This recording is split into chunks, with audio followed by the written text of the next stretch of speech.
All right, welcome to the Haters Ball. It's your boy Dumb It Down. I'm here with my older brother, the old Baldy. Yep. What up? And we got my younger brother, B-Dog. Yo, what's happening? And we got to jump right in, man. There's been a lot of news this week, a lot of stuff to talk about. And B-Dog, you got us with our news segment, the Hater of the Week. You know, this is the Haters Ball. And we want to highlight the other haters out there, man, the people who are doing good work out there in the world, you know? So, B-Dog, who's our first hater of the week, man? Cheryl Reeve, the coach for the Minnesota Lynx. She had some great hate after they lost in that finals. She was on the ref's head. I like everything she was saying. And then she had a little shade at the end. Oh, this is their first championship in 28 years? We're working on our fifth one. Yeah. I loved it. She was great. That was quality hate. And it wasn't a foul. They did get screwed over. But I mean, yeah, they did. They had a whole overtime to get the dub, so they didn't get it done. So they can't they get too mad, but hate is hate. And I feel like they could be as mad as they want to be. I mean, because the discrepancy between the foul, it wasn't like it's just the one play. It was the one team had like 20-something fouls, and then the other team had eight free throws total in the game. It was crazy. And then so it was very oddly called. I mean, so they deserve the hate. I think she deserves the hater of the week for sure. That was the best WNBA game I ever saw, though. It was a good game. I mean, I can't say I watched that many, but my wife was like, I think it was. Turn on the WNBA was like the most game. watched. It was legit. Yeah, it was a good game. And the place was rocking. They had the proper amount of celebrities there. You know, it was appropriate for a championship game. I was like, all right, you had some stars there. Your girl, what's her face, was trash though. Oh, Ionescu? Yeah.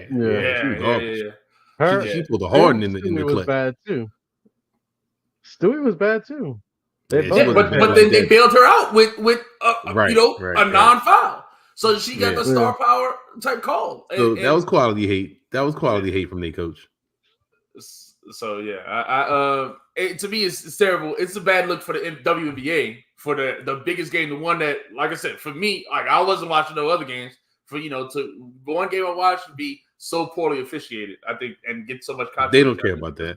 New York got a chip. That was the ratings they needed. You know what I mean? And now the MLB got the Yankees in, and they're gonna try to get some ratings off it too, because they got the Dodgers, and that's kind of like a classic matchup. So I might turn that on one day. You know what I'm saying? Like, dang, these sports I never watched getting some burn out of me lately. Yeah. All right. Well, I'm not deep enough to watch baseball. I mean, there's a lot of other good sports started, so I'm not watching baseball. Oh man, this baseball series been great. Yeah, you mean like what? There's like 5 runs a game? What's great? What's great? Nah, one of them had I think it was like 9-6, 9-8. Okay. This is like the best offenses ever now. You're not rocking with Ohtani? I'm not watching baseball. I just listen. I'm not in. Maybe I'll get into it. All right, I'll check the game amazing. out. I'm gonna check out a Dodgers game, and then if it's entertaining, then I'll come back on the pod. But you understand, Ohtani is amazing. Like generationally, one of the greatest baseball players of all time, right? Mm-hmm. Yeah, you got to tune in, dog. It's amazing. Man is an elite pitcher and an elite hitter, and steals bases. Big dude stealing bases. 50 of them this year. 50 and 50. Crazy. B-Dog got a lot of bets in, man. Got a lot of bets in. Yeah. You got. I'll show you. You bet on everything. Huh? You bet on everything. Ohtani for the over. All the overs. Nah, I don't think the Dodgers win. I think the Yankees win. All right.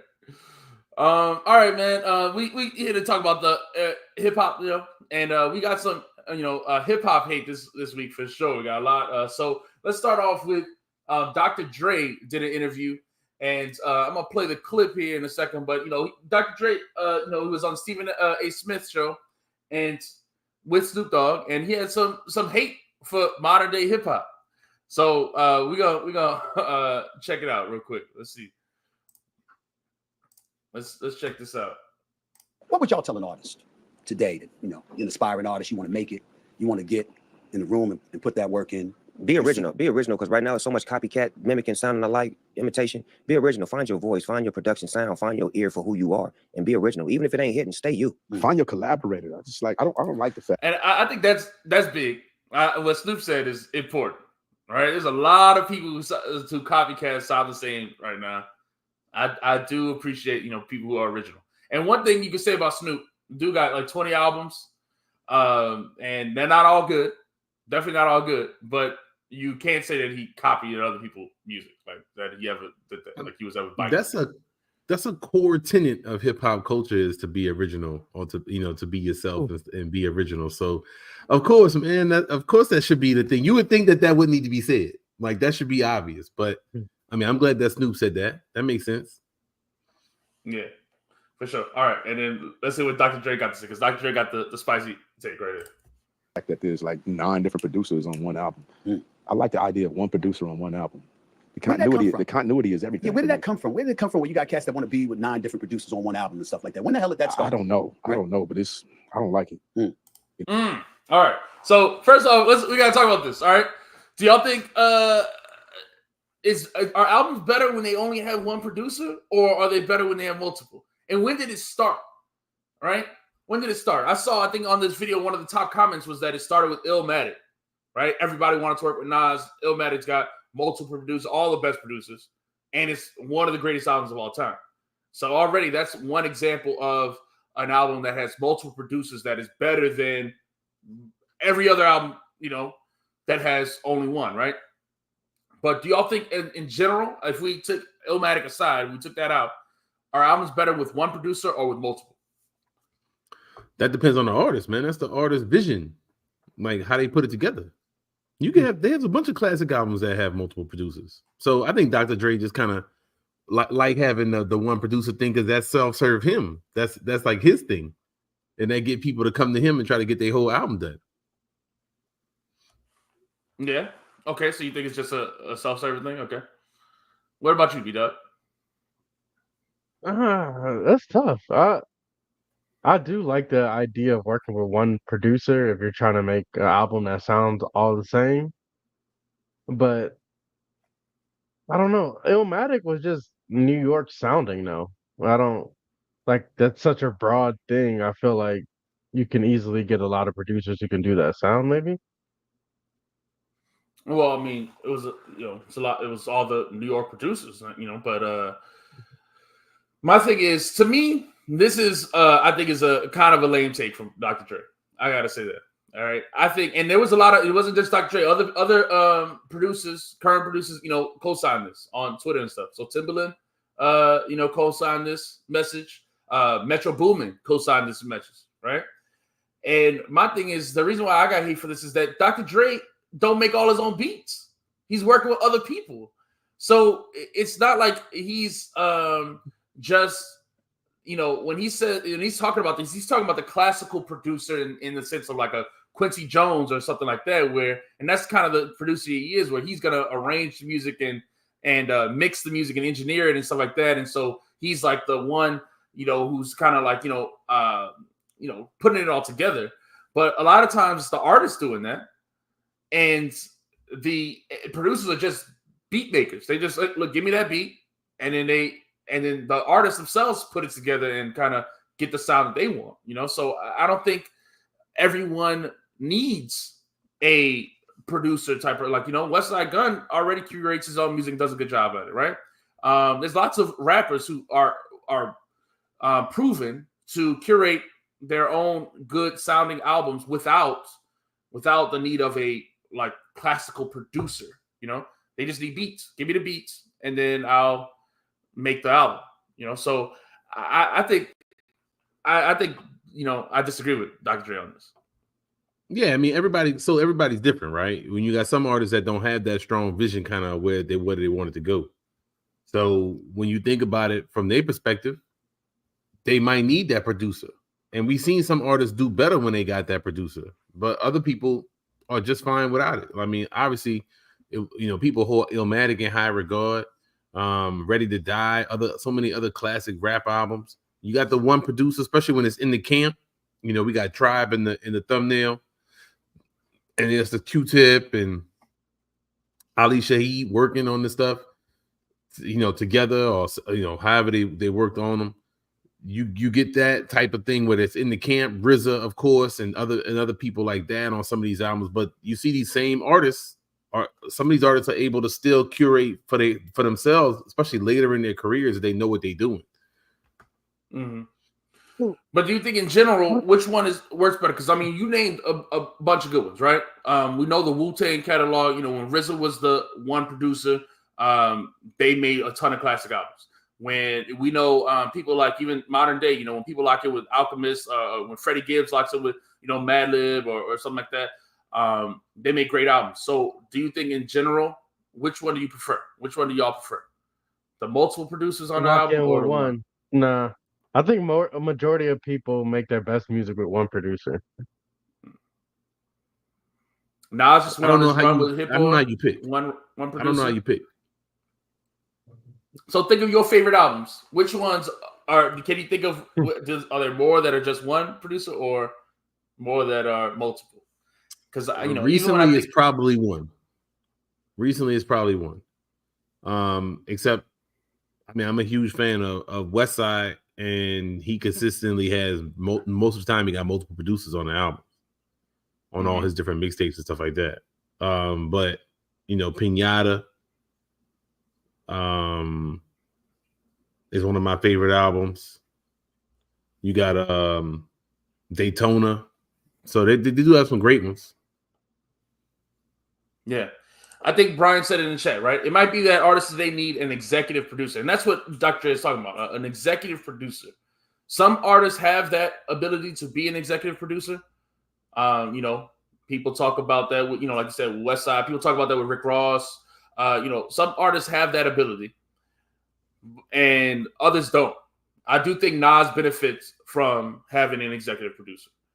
I do think, we talk about a lot of different people. Blue benefits from having an executive producer in Exile. I think there's a lot of rappers that benefit from that, and then some that have that ability on their own. So, it's true. Appreciate it, man. Appreciate y'all in the chat. Make sure y'all hit the like button, man. We don't be doing this constantly. We need y'all to hit that like button, man.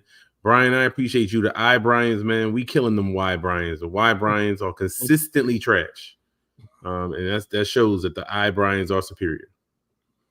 Let's see what else he has to say about this stuff. His take. If you're a producer, you should be able to produce the entire album. That's what I thought it was supposed to be. Right. That's what I was doing at the beginning. There's a lot of beat makers though, Doc. That's what the difference between your era and this era is, that there aren't too many producers as much as there are beat makers. It's so easy to make beats. They're giving you all these computer packages that has the drum loop, y'all had to make the loop. I feel like it's a change that's happening right now.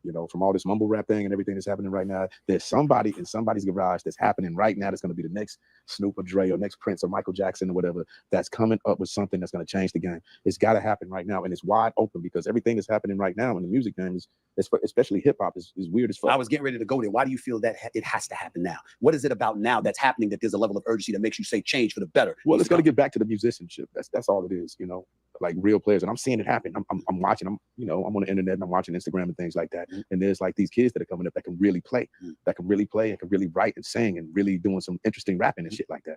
So I'm waiting for that to come back. When did it go awry? Do y'all think y'all agree with them on this part? Do y'all think that music went astray at some point, and do you think that there's going to be a new generation that is going to come back better? Because right now, even some of the newer rappers, they all like 30 years old and stuff like that. Like I don't know how many of the best rappers. It went astray. Yeah. I don't know about all that, man. I don't know about all that, but I mean, I'm not. Again, I don't know if that's something that Dre is thinking, because he is not always tapped into everything that's going on. I don't know. I don't know what he sees. I don't know what his algorithm look like. I don't know when he turns on YouTube, does he only see the trash chicks that's twerking and rappers that want to do the same thing as other rappers? I mean, I feel like I don't constantly get just that.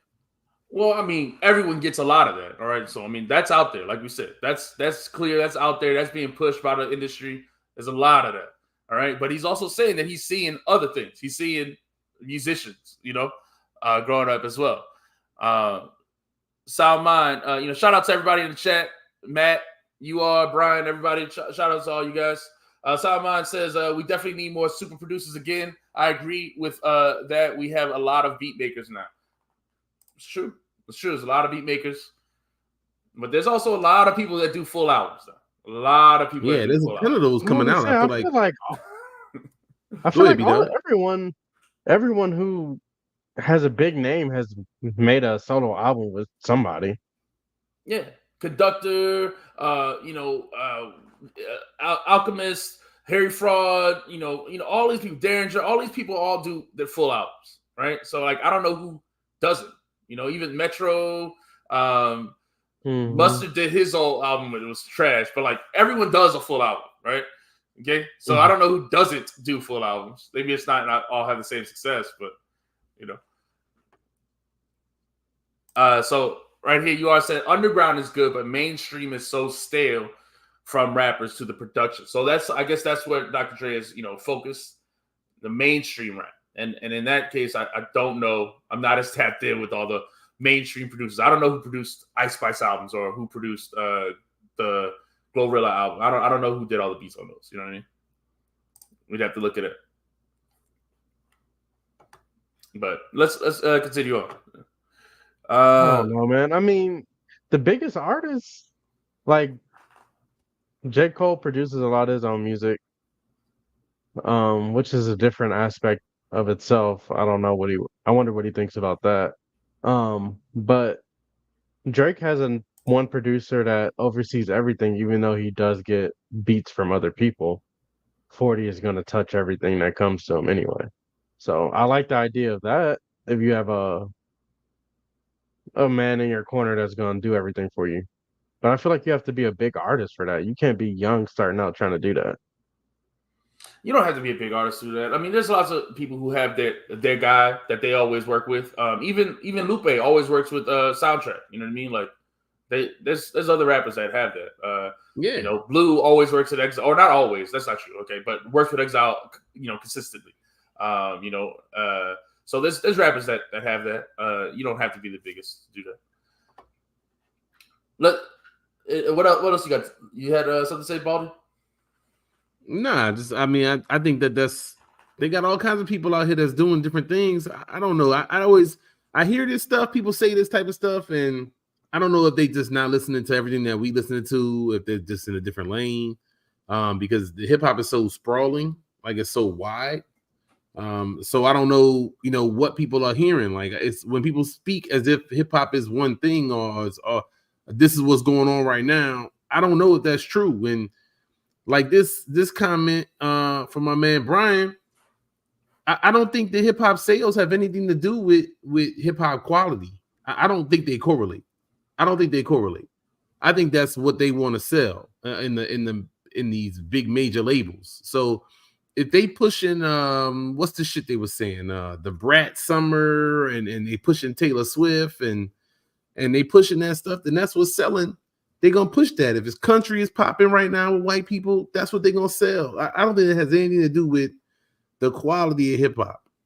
It's the type of hip hop they feel like they can sell. They feel like they probably can't sell a Boldy James, and so that's not what's gonna be their biggest the thing that they're gonna push.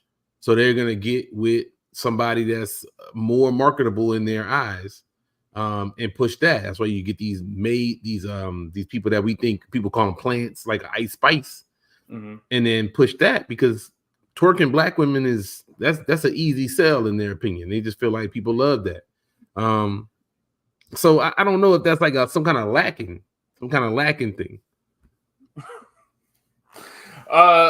Yeah, I also think we laughing at the chat, but I also think the hip hop media is at fault because I think hip hop media, they just push whatever like the labels tell them to push, or they'll everyone goes and sits down and talks to the Ice Spice of the world, but they don't push. There's not the same amount of people reviewing the Blues of the world or something like that. Stuff's not gonna get the push. So it's always like it's whatever the media or whatever the labels want to push, right? Whatever they put the button behind, whatever they put the marketing budget behind, that's what gets pushed in the mainstream.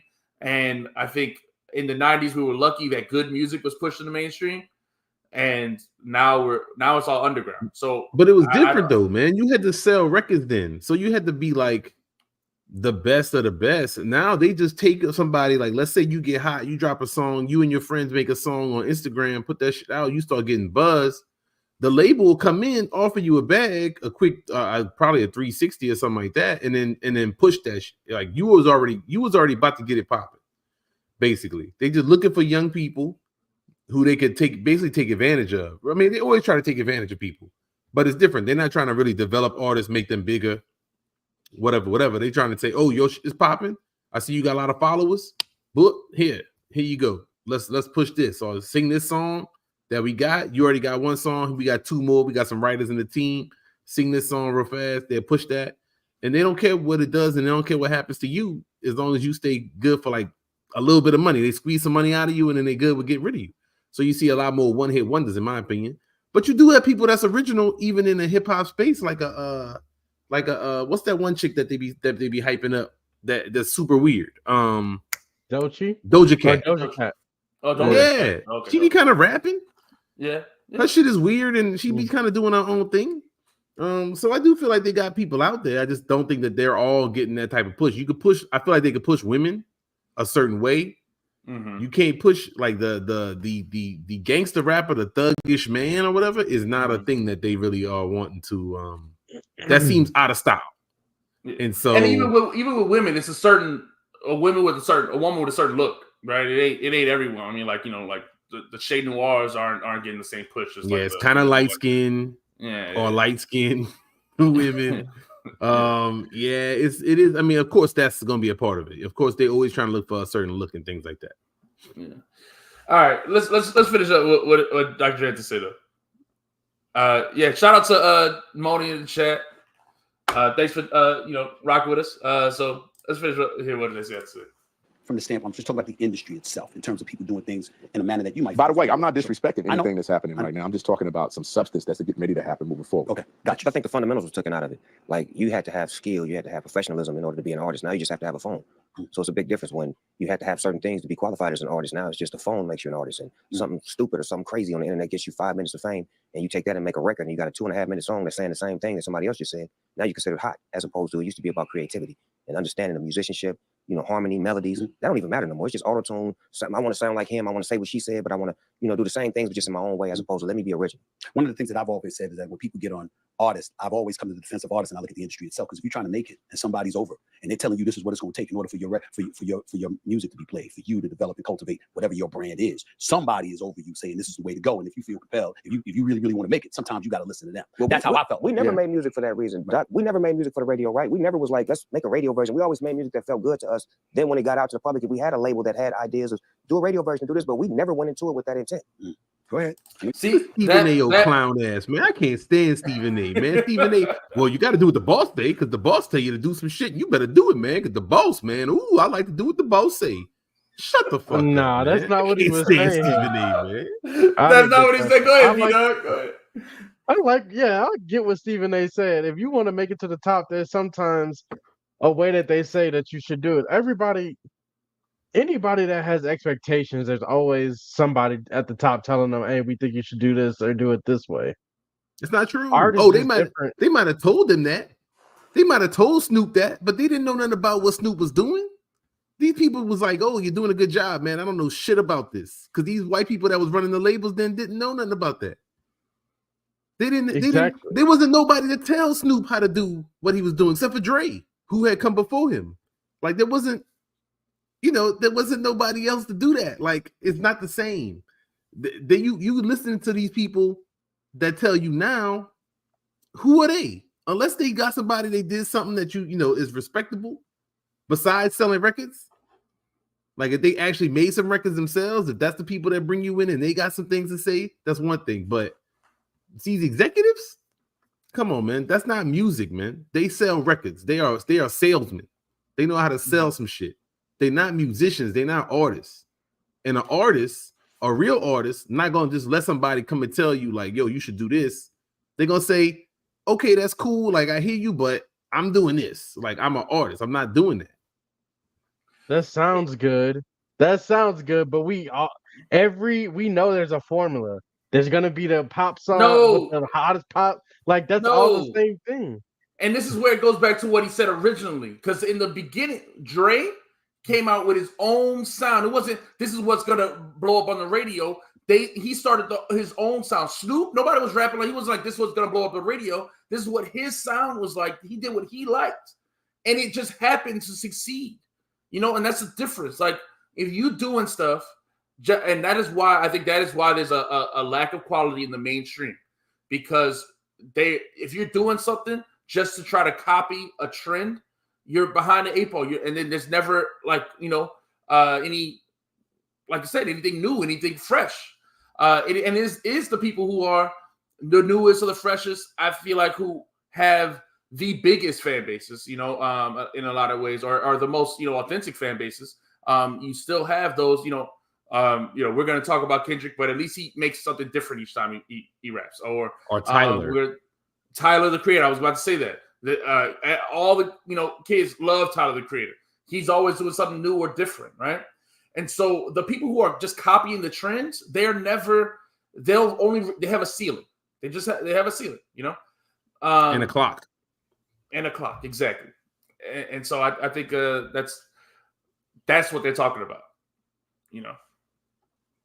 Yeah. So, but I don't buy into that Stephen A. Smith shit, man. I don't like that, man. There's plenty of artists out here that's broke and cool to be broke for art.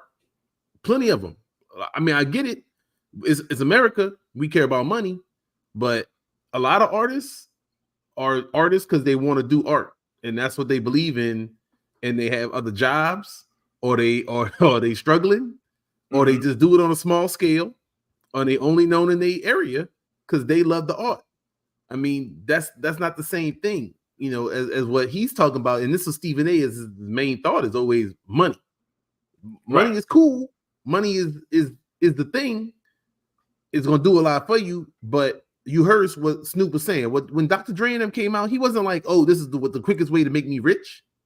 He was thinking, "This is the shit I'm gonna make," and then it happened to make him rich. And then he did some other sellout stuff because he was, you know, then it's different. You in the industry at that point. But that should not be your artist's main goal, especially not as a young artist, is how can I get paid? That's why you see so many of these rappers now. They're like, "Oh, don't call me a rapper. They quick to jump out as soon as they can. Yeah. They'll jump away from hip hop as soon as they can because they don't think it's something to be valued or something to really claim as what you do, like as a living. Right? They don't love the culture like that. They don't love it. They're not doing it for the love. Rest in peace, Ka. We didn't talk about him, but like, you know, that he's an example of somebody who, you know, he did it for the art.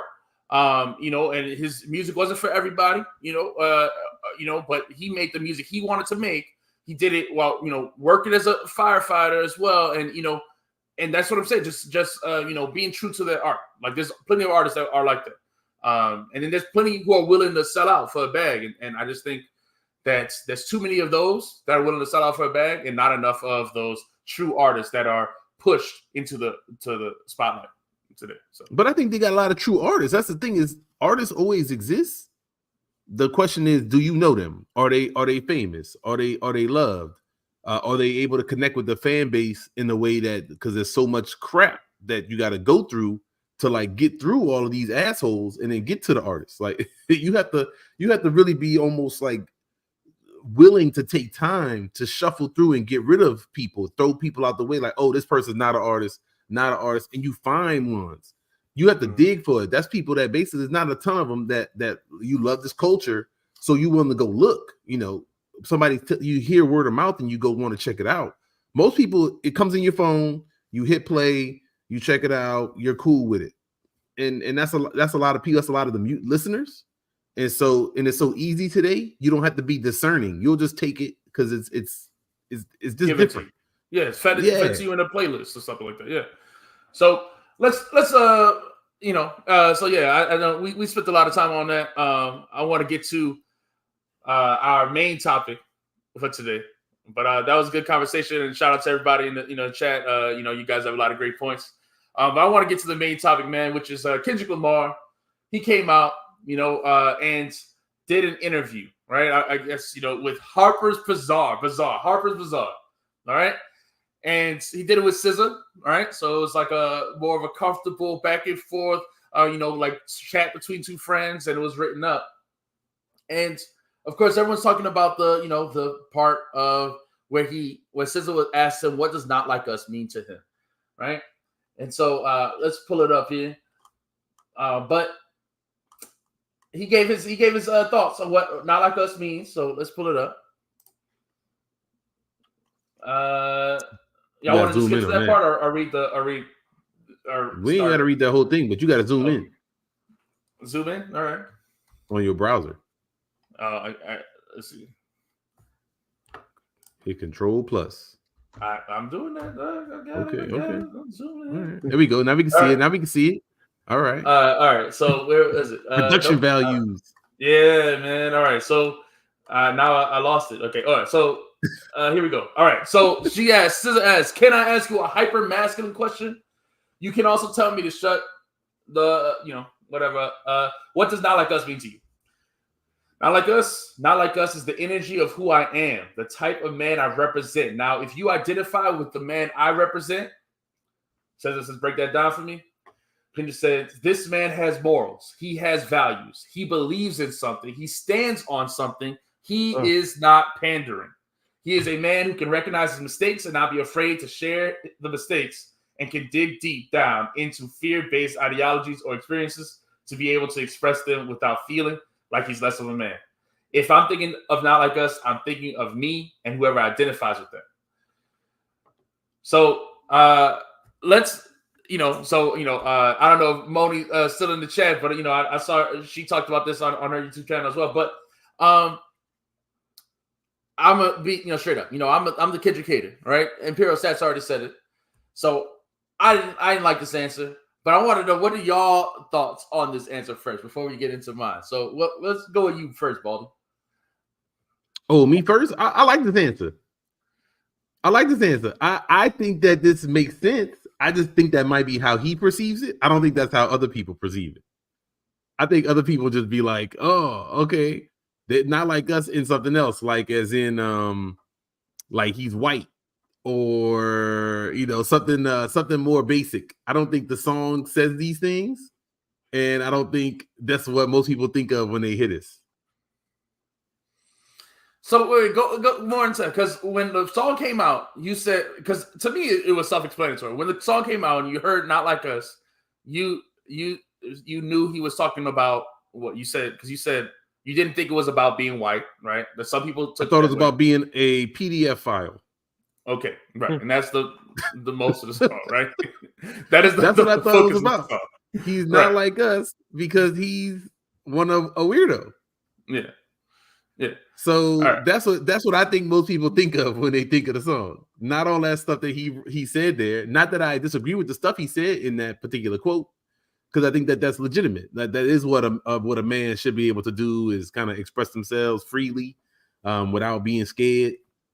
And stand on morals. I think that's what men should do. But, this is America, so that ain't really a thing. All right, B-Dog, how'd you take it? That shit was ass. I mean, I don't think anybody wanted to hear that answer, honestly. It was just, I don't know, man. Like, why are you doing an interview with SZA? What is this trying to accomplish? Like, is this a Grammy thing? Like, I don't understand what this interview is for. I don't know. Well, I can answer that. I guess okay. I can answer that. I'm about to say, yeah, I can answer that too. Go ahead. So first off, I want to, Moni said the issue is we're assuming he's referring to the song and not just the statement, right? The song could be about, it was a diss track, but then the statement itself could be separate. He could just take it out as a quote. So that is true. I had to give credit to that. But my issue is with the quote. It's with the quote, not with the song. My issue is with the quote. So I think, to answer your question, V-Dog, why is he doing this? Because he is pandering, which is my issue with his quote. He says this is a man who has values. He believes in something. He stands on something. He's not pandering. And what I think is Kendrick is pandering. All right, he's pandering to women. He did the thing. He shouted out Doechii. He's doing the interview with SZA, and he's doing the Harper's Bazaar.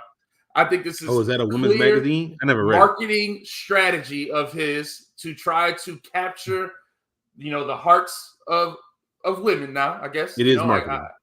It's 100% marketing. And I feel like he does pander to different communities, and I feel like he doesn't make a clear stand on what his true beliefs are. All right. Like he could have just drawn a line in the sand here and made a very clear answer. But I think he likes to give vague answers that almost everyone couldn't put themselves in. Like this, when I read this, I want to relate to this, right? Like, of course, I'm a man with values and morals, and I stand on something. And I'm not pandering. I'm not, yes, I'm with kid. That's easy. Everyone can read that and feel that way, right? And that's what makes it, a nice, marketing PR answer, but I don't feel like it's genuine.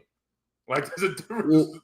I do feel like this. That's what I was trying to say with the quote is I do think that this is this is completely makes sense. If I read this to anybody, if anybody said it, I would completely agree with it. I just think most people don't actually behave that way. I think people will pander and stand on one moral greed or whatever. If you count that as like they'll do whatever for money and clout in 2 seconds, and people will say, "Oh yeah, I'm about morals," but really you about selling out as quickly as possible and things like that. I mean, you see them all the time at work and stuff. These people out here, they'll do anything to move ahead. They'll do anything to get the promotion. But then they'll be like, "Yeah, I stand on morals." Like, okay, it's like you'll do anything, man. Yeah, I mean, so I don't know, Vito. What do you think of my answer? Or do you think that's the? I mean, I see people in the chat that some disagree that he doesn't need to pander to women. I hate this nigga for maybe he doesn't need to.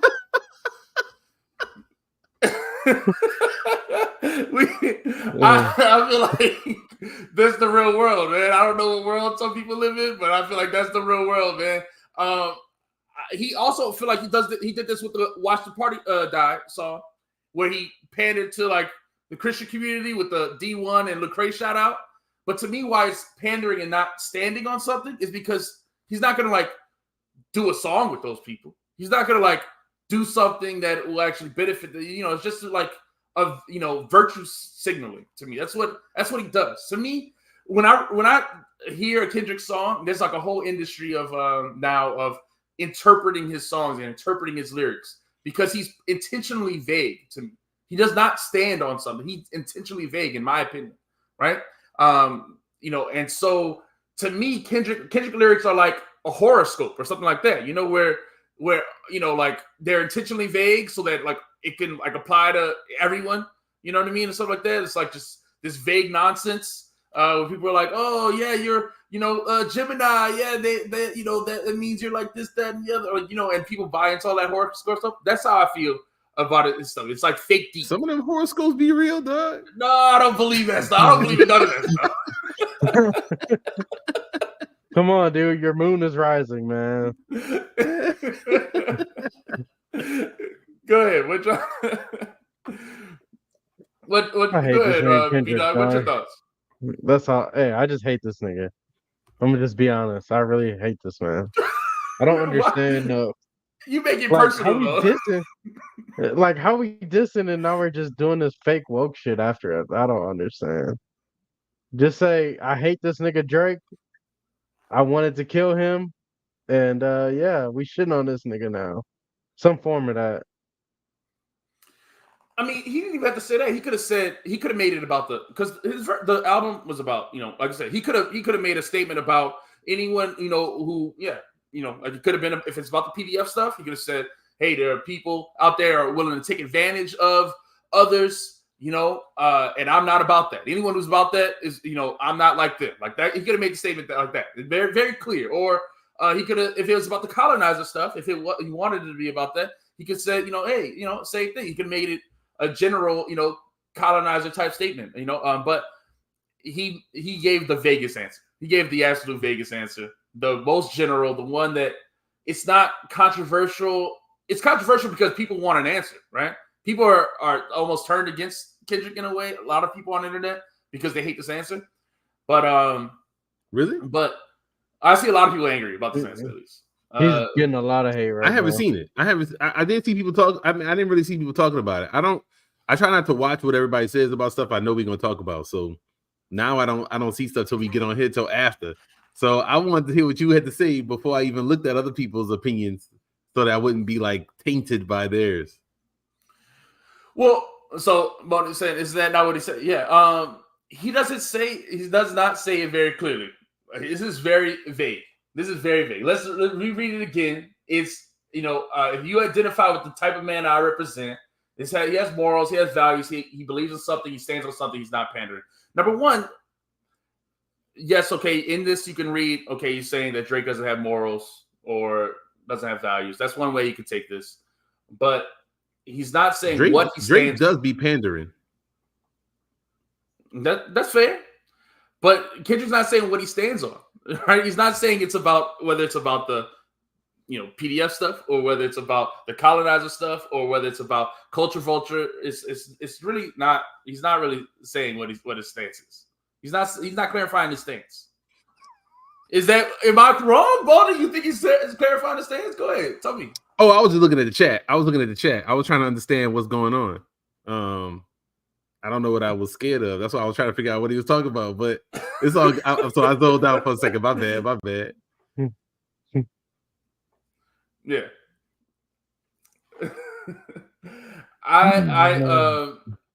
So I like I said, he has morals. What else he said? What else he said in this what you call them thing, man? They had some other interesting parts, or was that it? Did he ask SZA about her doctor so she could pass the information out to everybody? A lot of these women could use use some better doctoring. Wow. I don't know anything about that. I don't know what kind of doctor you're referring to, sir. Yeah, I don't know. Okay. So she says it's more so like I thought it was really interesting that they're let me pull it up. It's more so I thought it was really interesting that there was any consensus that you might be an angry individual. For me, I don't find that any energy that comes from you comes from an angry place. And actually, the last hour and change pretty much solidifies that. It's almost a yogic monk-like place. So when you feel a surge of energy in records like that, where is that root? Is it anger? He says, I don't believe I'm an angry person, but I do believe in love and war. I believe they both need to exist. And my awareness of that allows me to react to things, but not identify with them as who I am, just allowing them to exist and allowing them to flow through me. That's what I believe. Now, this part, I think it's fairly good answer. I do agree mostly with what he's saying there. But he did also this say, does talk like a kung fu master, man. This some kung fu master shit. I allow love and war How to flow woke are through niggas, me. bro? I'm gonna start talking like that, man. When people ask me questions, man, are you upset? I'm not upset. You're supposed to be I'm allowing happiness and anger to flow through me. Yeah. The dude said on the record, quote, I hate this dude. People like him should die. All right, like I can't stand you. Like he wasn't angry, man. He was letting war flow through him. That's smooth. Yeah. No, that's smooth shit right there. Yo, you just mad because you ain't think of that first. Next time, I'm telling you, next time my wife is upset, we having a fight. I'm saying, baby, I'm not upset. I'm letting anger flow through me.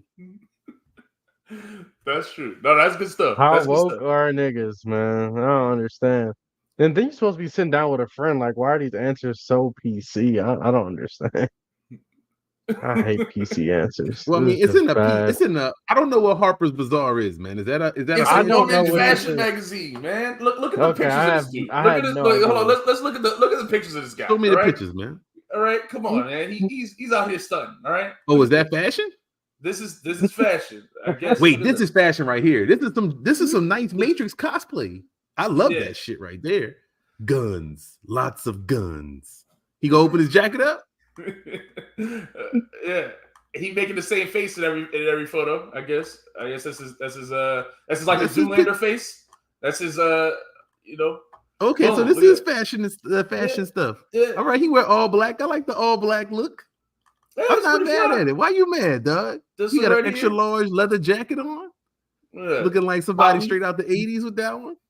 Yeah, cool, man. Niggas is too woke, man. I don't understand.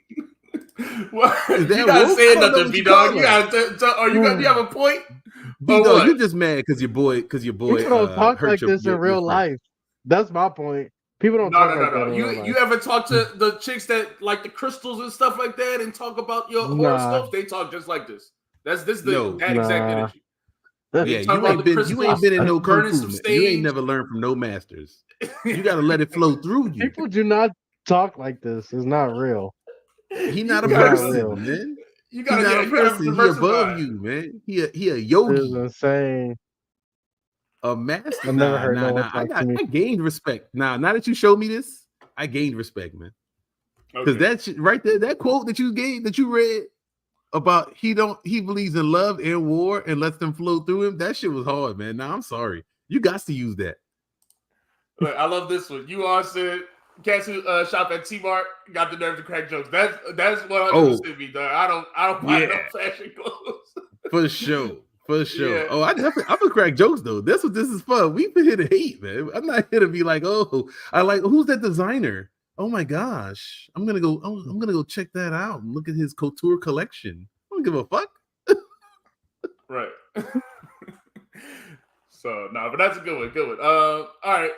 Y'all, any other thoughts on this, man? I think it's interesting, but unless they got any more great quotes, any more Kung Fu Master quotes from him, I could just see this dude like, I let the war flow through me. Ha ha ha ha ha. Nah, that's great. That's great. If you thought this part was woke, the beginning part is all, you thought they talk about their childhood trauma and they dads and stuff like that. Oh, miss me with that. I really don't You're not care. really mature enough for me to read that out here on the pod, Obviously not, man. Everybody got problems. I think, does this fulfill the need for you of him doing an interview? Because I don't think this did anything for anyone. I don't think this fulfilled anyone's questions. No. That's what's so funny to me. Like, his fans are riding so hard, but they not getting shit from this nigga. Like, he's not doing this would not fulfill you as a fan. I know it doesn't. This is not what you wanted to hear. Say it again. Yeah, so this is not what people want to hear? Yeah, no, not at all. If you're a fan of his, if somebody tell you a new Kendrick interview just dropped, you're not like, oh, this is it? You'd be upset 100%. Yeah. I don't care. What do I care? Yeah, you act like I'm looking for deep insights on life from this dude. Like, I'm not really, I don't really care. I think this is entertaining. I think it's an entertaining interview now that you showed me this part about this dude talking like a kung fu master. Like, this shit is great. I think that fans want, this is my issue, is fans want to hear they want to hear the backstory, what happened, what's going on. Not even just about the drama. I mean, even just about beef. It's not even have to just be about beef. But fans want to hear from their favorite artists, right? What inspired them? It's not just, even if it's not just this, like, even like that Watch the Party Die, record or stuff like that. He drops these vague records and they mean nothing. And there's a whole industry of people who interpret them. And to me, I just feel like I'm sick of it. I just don't like that. I guess style of, or I guess I just don't like that style. I don't like that style of music. I like artists who say exactly what they mean and make it very clear for what they stand on. That's all. Don't look for concrete. Don't look to stand on it. Look for a way for it to flow through you. That's right. See, you're trying to get it. You're trying to get answers and information. It's out there, but you got to focus. Yeah, I gotta let it come the from universe within. speak to you. Exactly. Boom. But you don't know how to do that because you're not a master, man. Go I'm sit on a rock like outside, this, man. No, go sit on a rock Indian style for a couple hours, man. All right, man. Let's get to some music. Man. I don't know. Thanks. Shout out to everybody rocking with us. I see a lot of new faces in the chat, but if you don't know, we mostly speak about music on here. I know we just spent an hour talking about different talk and stuff, but we want to review music. The music that we love. We like to showcase. We talk about the music we love and the music we hate. Honestly, we talk about it all on here. But we definitely gonna talk about this Stabbed and Shot 2, Benny the Butcher and 38 Spesh. If you haven't heard it, then you need to go check it out right now. I think this album is super good, but I want to hear what y'all thoughts on it. Let's start with you, B-Dog. What's your thoughts on this 38 Spesh? It's my favorite Benny project to come out in a while, so that's good. But it still wasn't. It wasn't amazing to me. I wouldn't say I'm not as excited about it as others seem to be. Okay. So what didn't do it for you? What was the issue? I still didn't think Benny's verses were crazy like that to me. Agreed. Okay. I agree with that. So let's start. We can start with the hate then. I do think Benny. We talked about this before on this show. Benny, been a bit on a decline to us. We're all fans of him here, or he's made great music in the past, but recently he's not. So, but I thought in the beginning of the album, he didn't shine to me. But to me, later he had some good verses. I thought he had some good verses later on in the album. Y'all didn't think he had no good verses? No, I thought he had good verses. Yeah, it just wasn't amazing to me. Okay, so you feel like he actively brought the album down, the quality of the album down with his verses?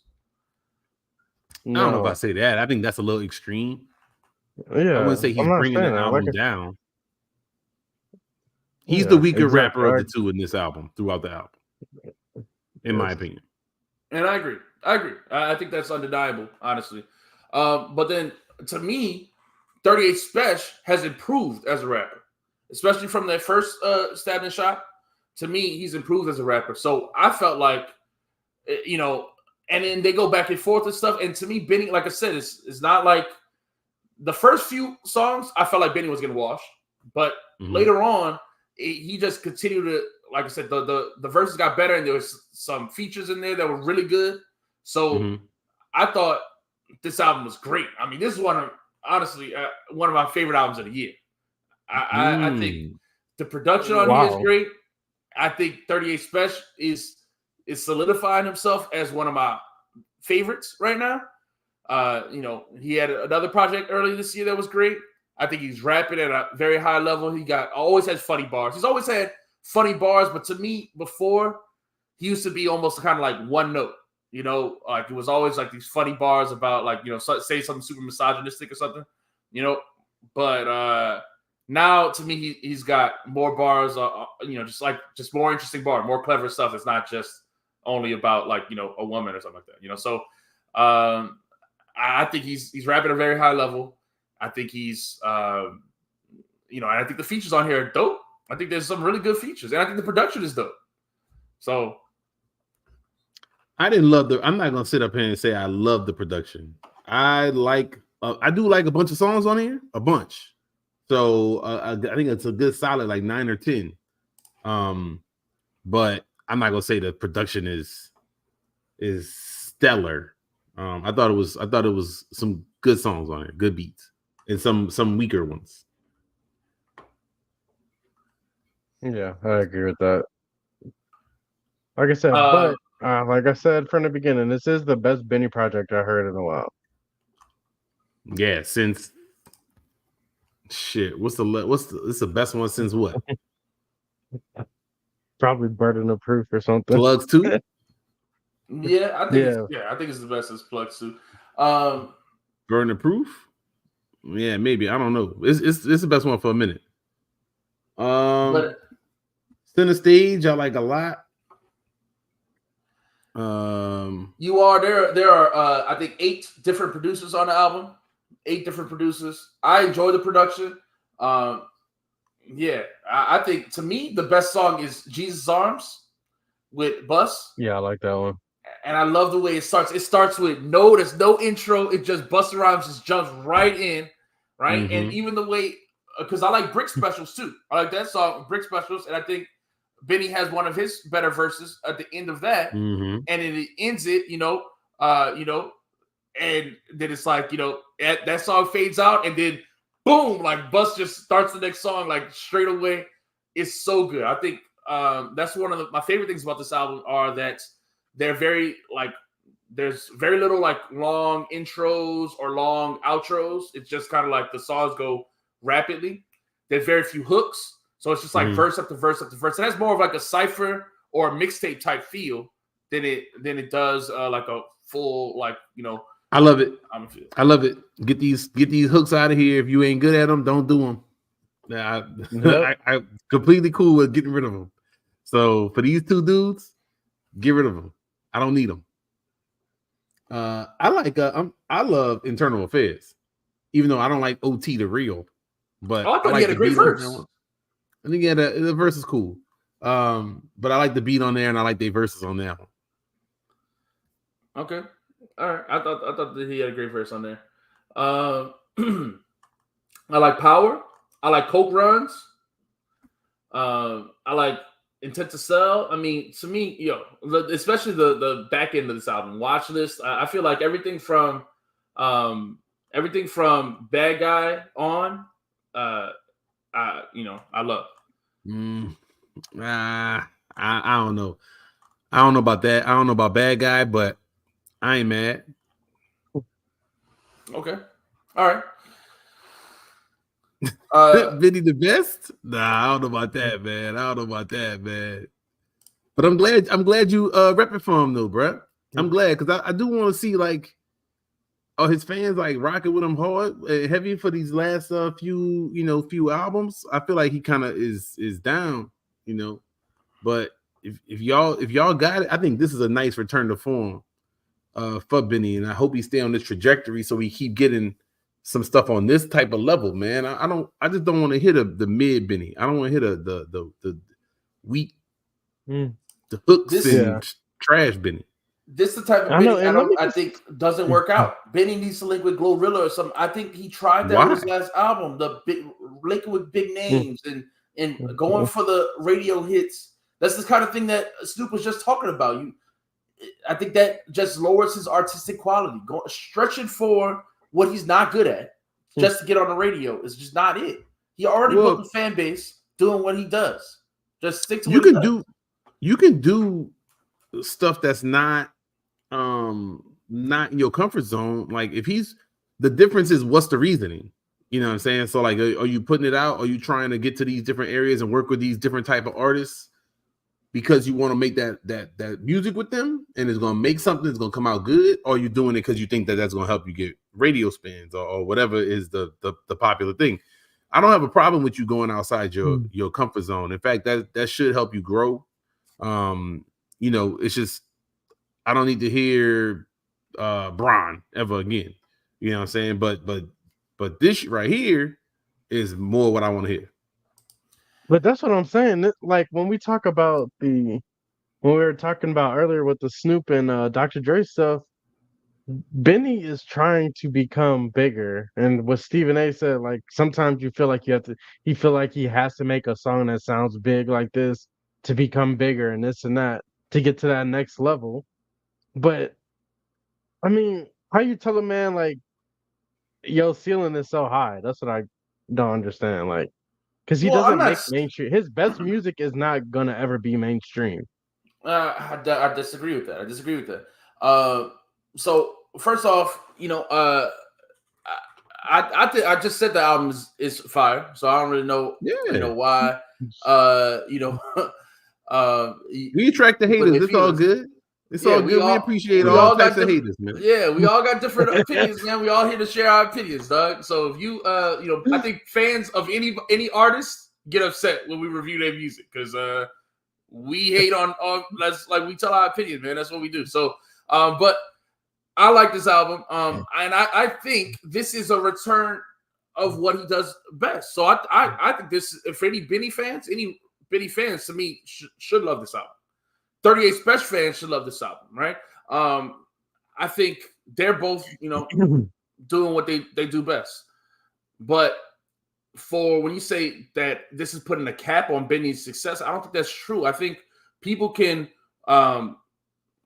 do their thing and still grow. Like I think you can refine what he does better, not try to stretch and do something completely, like outside of that, or even if he does reinvent himself, it doesn't have to be copying what is already big. Like just do something different.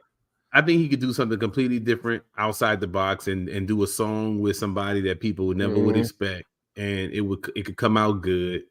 That doesn't mean that he has to get on there and try to sing a hook. Like there's different ways that he can stretch himself that's not the same as what other people are doing. So I disagree. I think that he can. I don't know if I ever could cap an artist. I feel like they could do something, and there's things inside artists, which is what makes them special. Is they got something, a lot of them have it, and I can't guarantee he does, but have something where they can reach other heights and do things that surprise that you never would have. I don't know. So I don't agree. I'm with Imperial Stats when he said, no, not the same. He's new flows. I mean, no, more of the he'll be mainstream. You get in where you fit in. Yeah. Oh yeah. Well, you don't have to be mainstream to be great artistically, though. Like he could try different things and it's still not hit for like money.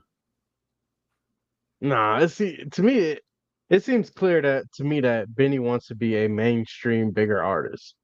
But to me, it's not the type of songs he's trying to do that stop him from doing that. It's this part.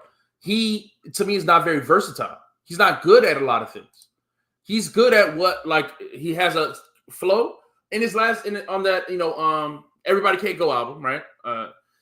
That album, he tries to do different flows, right? The Big Dog or like the Bron, and stuff like that. He tries to do different things and different beats and different flows. And to me, he just doesn't excel. He didn't excel at the things he was trying to do, right? It's not that I'm mad and trying something different, but if you can't, do different flows, then like it just sounds bad. So I think it's not an issue of that he, I think it's the issue is with his skill set, not with like the type of music he wants to make. Agreed. That's what it is. I think he does, but I think that's what I was saying is maybe you can collab with somebody who has some of the things maybe that you don't have, and it could link together in a good way. Somebody outside the box maybe you wouldn't expect. I don't know if it's like a whole nother genre, like some kind of rock or something. I don't know. I'm not an artist, so I don't know, but some kind of pop star or something. It could be weird and it would sound stupid on paper, and it could be better than you think it is. So maybe there's something like that. Yeah, like this has happened in the past. Like for instance, Run the Jewels, right? Killer Mike was never like big on his own, and then he gets with LP, who was also never big on his own, and then they get together and for whatever whatever reason, it blew up, right? It just was a match made in heaven, sort of thing. So yeah, that's happened in the past before. But I don't know what it would be for him, so yeah. Yeah, I mean, again, when you talk about he gonna be good, yes, we're not saying he's lacking in being good. Like I think artists, that's true. He's reached a certain level that he can maintain. I don't know if that will sustain unless you have some of that expansion. But we're seeing it here again. This album, I think, really has some of those good things that people love Benny for. And 38 is on a nice run right now, man. I think 38 is putting out some great music this year. He might be up for Rap of the Year this year. Yeah, I agree. He might be up for Rap of the Year this year. I think that's big. He's rapping really well. So I enjoyed this album. Let's give it a rating. Let's give it. Well, yeah, I don't know. Is there any other thoughts we had on this album? Because I feel like we kind of got sidetracked on Benny as a whole. But what y'all thoughts on any other standouts on this album? I like Who Really the King, too. Okay. We said Brick Specials. I like Throwaway Music, too. I like High Stakes. Yeah, I mean, a lot of the songs on here are good, man. I'm definitely not sitting up here saying it's not a good album. I think this is like a 7.5 or 8. Yeah, exactly. I'm right there with you. I feel like it's like an 8.5, to a 9. I love listening to this straight through. Honestly, I like to listen to this straight through. I didn't really. It to me, you don't really have anything I disliked. I didn't have any like big skit or a song I really hated or anything like that. So I really didn't like the first couple songs, to be honest with you. Okay. All right. Well, I was first of April, and then High Stakes. You said you liked, so Stupid Still Better. I was like, yo, can we get to this to the real stuff? When the intro is not a song. It's just yeah, I know. But I thought the album was starting like. I was like, what is this? And then there was some ones later I didn't like that much. I didn't like Bad Guy that much. I think I'm just too big of a Dave East hater. Even though I thought this was one of Dave East's better. Exactly. That's what I was heard. I'm no Dave East fan, but this good verse from him. I feel like that's not fair. You can't judge him from his past work. This was a good showing from him. I thought it was a better Dave East verse than I've heard from most Dave East verses. All right, I'm seeing people in the chat not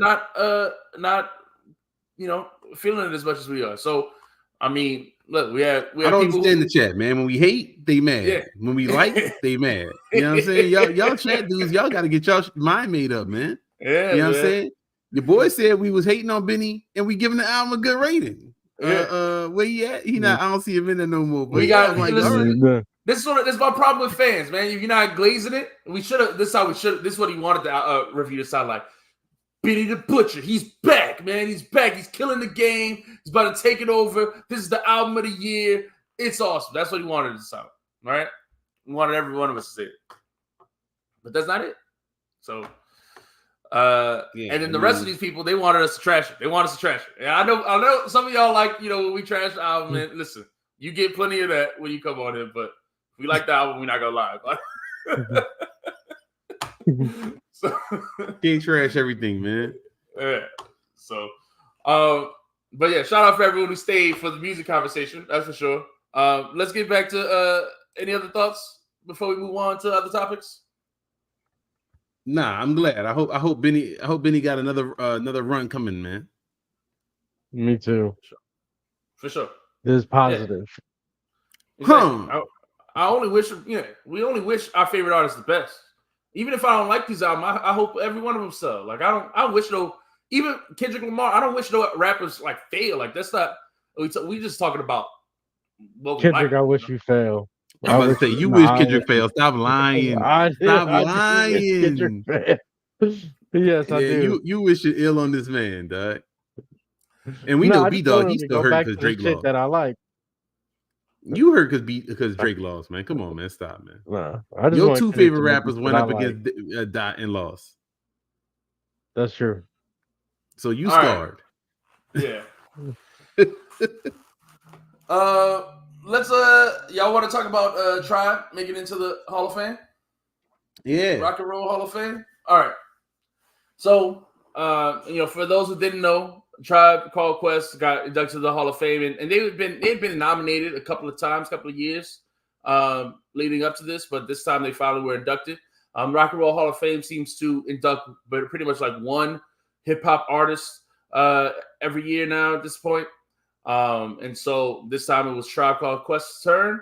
What are y'all thoughts? Is this how y'all feel about it? I hate this shit. I hate the fucking hip hop. Rock and Roll Hall of Fame. Why are we in that? I don't understand what hip hop and rock and roll. Why can't hip hop have its own Hall of Fame?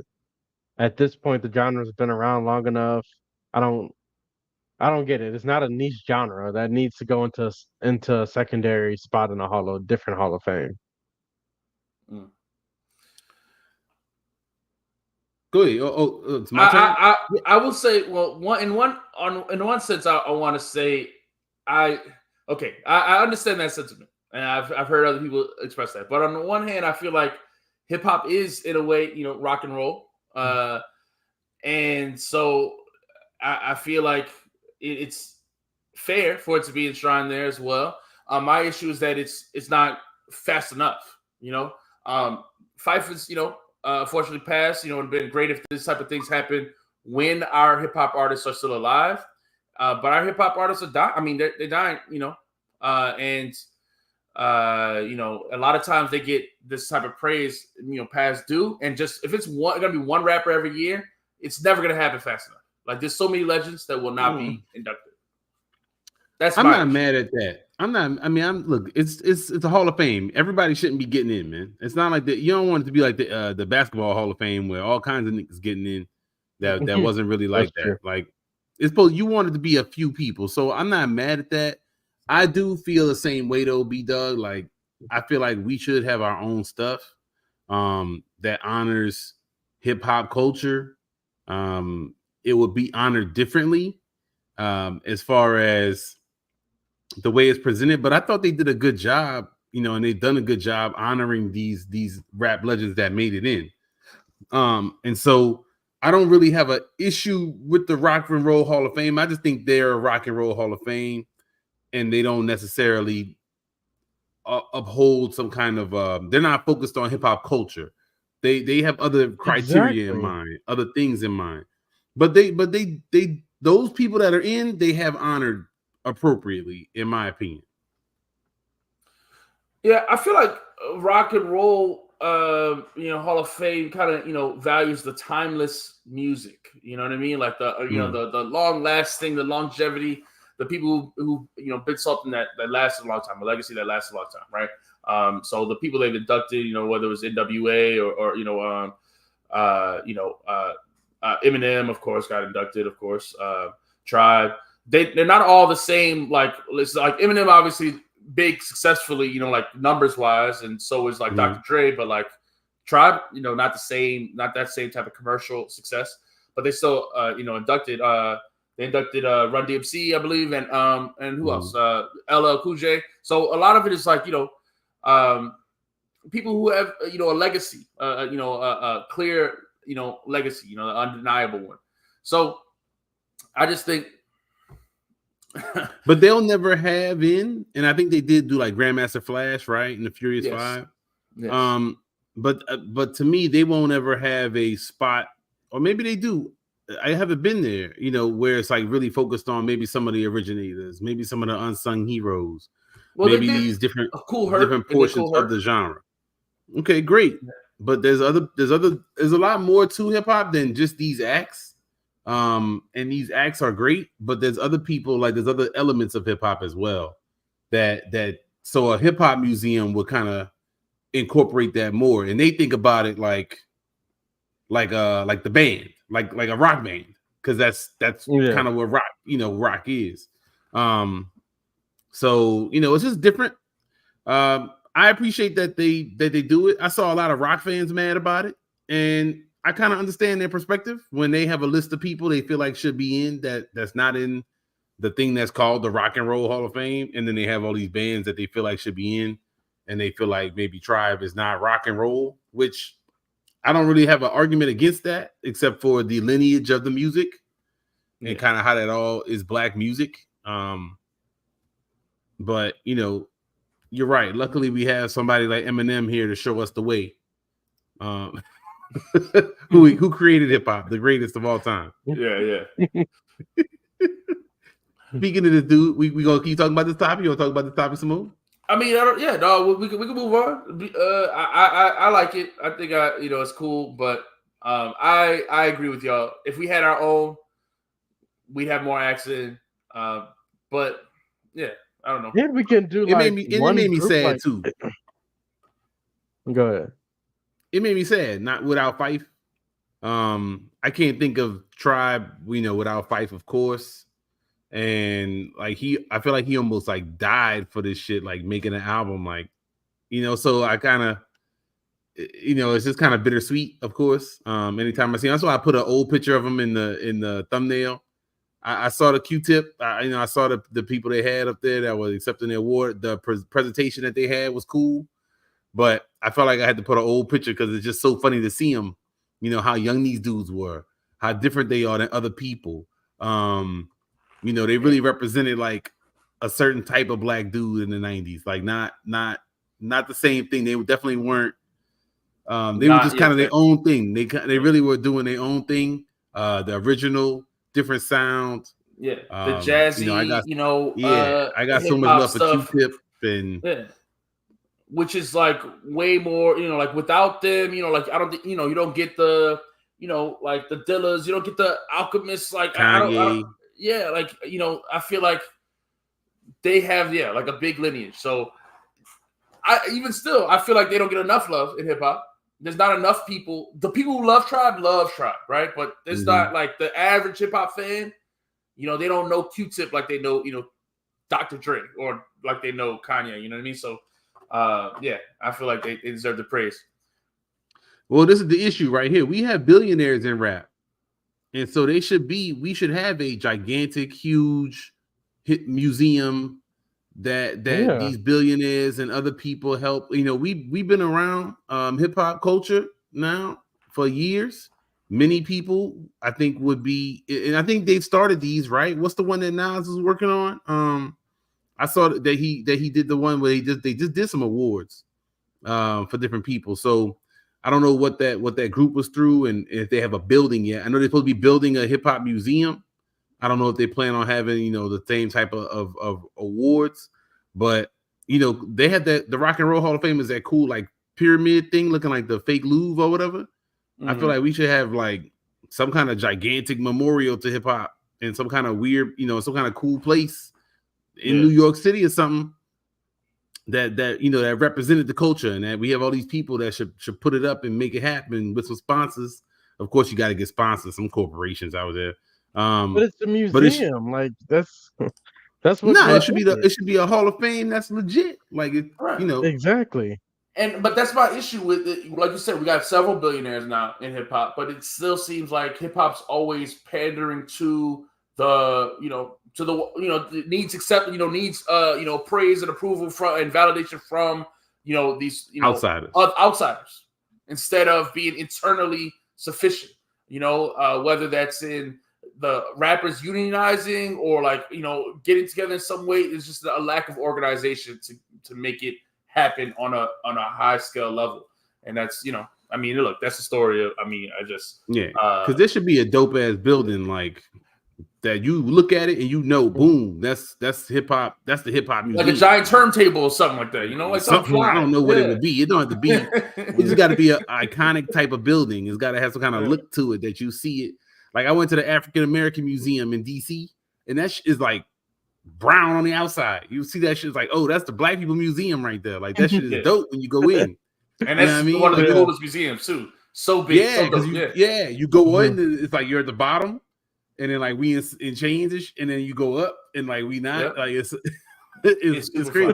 So that's the type of thing.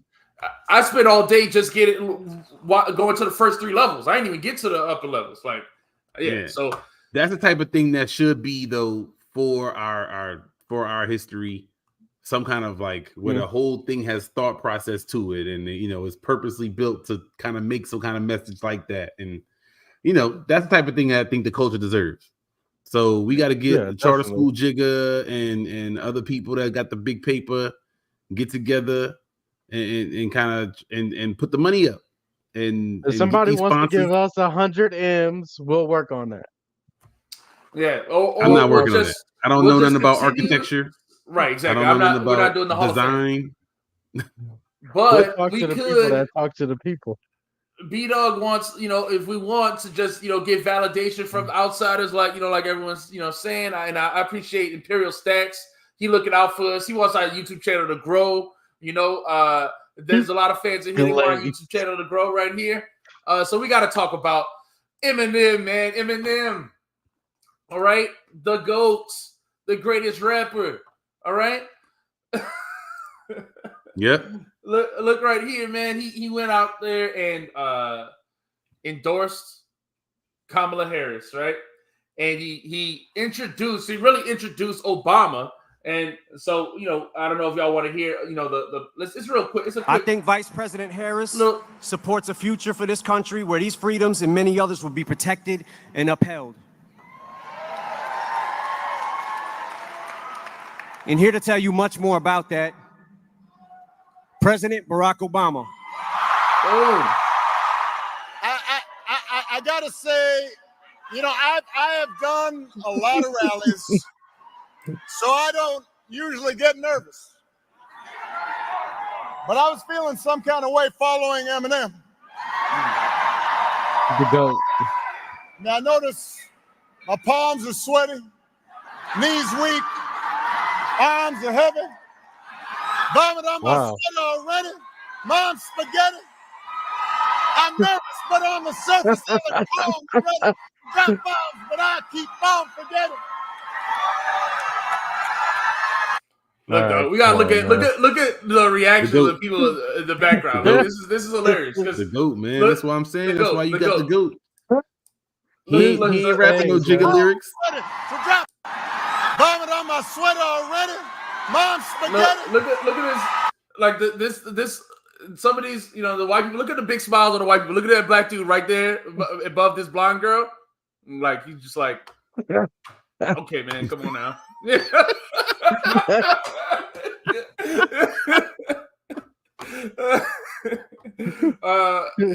man. This is awesome. The president of the United States, former President Barack Obama, okay, spitting Eminem bars. That's when you know you the GOAT, right? When you got the president quoting your rhymes. Hey, he been through some things, but he got a dope life. He should have took advantage of it instead of being angsty all the time. I think you talking about him getting clean and sober and hater comment of the night right here, man. Hater comment of the night, man. Barack heard bombs and got excited. Yeah, you win. Hilarious. If we had prizes, you would win the prize, man. All right, you'll win the prize. I send you some pocket lint. That's what we offering right now. That's hilarious. That's hilarious. Man. I thought this was. How do y'all feel about this moment? How do y'all feel about rappers? Doing all these endorsements and stuff like that. What y'all thoughts on this? Look, that's just Eminem. They bring this nigga out of Detroit for anything. Hey, that's fire. Becoming your city's face, like the face of a city, and you don't even come outside like that. Mm-hmm. That's kind of hard. I'm not gonna lie. They roll this nigga out for everything. Anything happening in Detroit, Eminem is there, 100%. Yeah, he got to be a part of the package or something. He is the biggest name in the city, right? So I think it's fair, and I also think, but I got to be clear though with this. I do respect Eminem. He has always made it clear his political stances. Again, even when we talk about Kendrick, right? As much as people, talk about Kendrick as being the, protest anthem guy, stuff like that, the dude really never he don't make statements the same way. Eminem makes it very clear what he thinks, right? Whether it was from George Bush, or he doesn't have, he's always made it clear where he stands. When he did the BET cypher, when Trump was first running and he called out his fans, he said, if you support him, then you don't rock with me. He's always made it clear where he stands, even if it would financially hurt him, right? And I do respect him for that. So I do got to give him props for that, and yeah, I got nothing but respect for that. So this ain't just like a money grab or something like that. He's doing this because he actually believes in it, So yeah, he's the greatest. Thank you, Eminem. You being disingenuous. I'm being genuine, dog. I'm serious. You do a great job, man. Thank you. All right. What, Paul? Do you got anything to say about this? Nah, I don't care, man. I thought this was interesting, funny. They trying to hype up Kamala, man. You think she gonna get the dub? Voting is happening now, man. Everybody voting. I sure hope she gets the dub. I mean, look. Okay, sure hope. We here for some baseless speculation now, man. Is she gonna win or not? Dog, if it's another, Hillary situation where, all these, people are endorsing her and then she still failed, I'll be heartbroken. If Trump won again, I'd be heartbroken. It'd be pretty, but actually I'd probably laugh. It'd be pretty hilarious. So, hey. Yeah. I mean, you gotta either laugh or cry. It is one of Put your MAGA hat on, B-Dog. We know you repping MAGA, man. You repping MAGA, dog. Let everybody know, man. You got hate in your heart, let it out, man. Yeah, B-Dog, come on, man. I know you B-Dog never wants us to talk about anything political because the dude he's secretly a Trump supporter. Right? You know, he got his bag right off camera. You gonna put it on right when the camera goes off, dog. That's why you don't love Eminem because he called you out. That's why you don't love Eminem. I do dog. I love Eminem. Eminem is the greatest rapper of all time. He's top 2 and he ain't 2. Dang, bro. All right, let's move on then, man. Let's move on. People don't come here for political analysis. We about to get out of here soon. But I did want to shout out, since we talking about Obama. Man, Obama was on the Old Man of the Three. You know, JJ Redick. Now he's the head coach of the Lakers, right? But he used to have my favorite basketball podcast, right? The Old Man of the Three. Now it's the Young Man of the Three, and Trey Murphy III is one of the hosts of the podcast, and then they have a bunch of other basketball players that'll be on that podcast. So Obama was their first guest. Yeah, I didn't know that, and it was really cool. I hate that. Why do you hate that? 100% against that. But go ahead, finish. Wait, why? I think it's great. I get to hear Trey, one of my favorite players, every week talking to some other talking basketball. I love it. I loved when Trey would be on with JJ. He came on pretty confident. I just hate the Obama part. I'm not saying that. Obama loves basketball or whatever. Yeah. I don't give a fuck. I don't care. What? But like, it's a basketball podcast. What does Obama know about basketball, nigga? He loves basketball. They talk on the podcast. I love basketball. No. You don't play basketball. Obama played with he talked about how they would have pickup games with all the other NBA players. He saw them after the Olympics. They talked some stories about it.